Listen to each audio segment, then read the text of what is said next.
น้ำถ้าบ่ยังเบิงสิฮู้ติว่ามันเลิกปานใด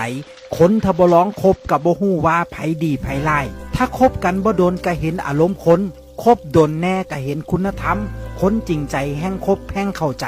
คนเสแสร้งแห่งคบแห่งถอดใจ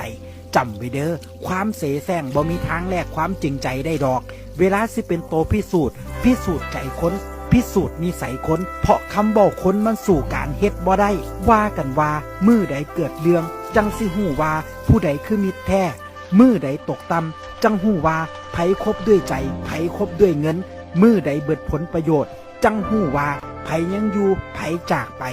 มือใดยากจนสิฮู้ว่าไผแลกน้ำใจไผมีน้ำใจ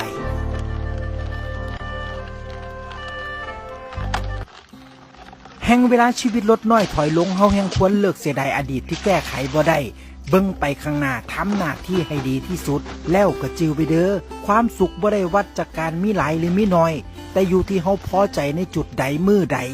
การพบพากจากลามันคือเรื่องธรรมดาแล้วก็มือนึงมันก็สิวนมาเพราะว่ามันคือวัฏจักรเฮาต้องเฮ็ดโตให้ชินแนวที่ควบคุมบ่ได้เฮาก็ปล่อยวางบ่แม่นดันทุลังตึงตังเฮ็ดมันพอใจในสิ่งที่เฮามีอย่าอิจฉาคนขี้อวดขี้โอ้นอกจากเขาสิบ่หยุดแล้วเขาก็ยังเฮ็ดต่อบ่มีมือสิ้นสุด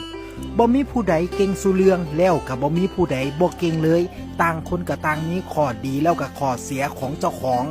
อย่าคิดหลายเฮ็ดมือนี่ให้ดีที่สุดส่วนเรื่องของมืออื่นปล่อยให้มันเป็นเรื่องของมืออื่นแค่นี้เฮาก็สุขใจสร้างมันสร้างแม่บ่เป็นหยังหัดใส่มันในบางเรื่องบางยามปล่อยวางสร้างมันเถาะแล้วไป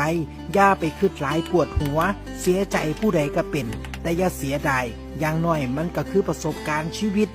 ชัดเจนกับเจ้าของทั้งร่างกายและก็จิตใจมันดีกว่าปล่อยให้เป็นไปครึ่งกลางคาดหวังท่อกับผิดหวังควรสิมีทอกันแล้วสิได้เจ็บน้อยลง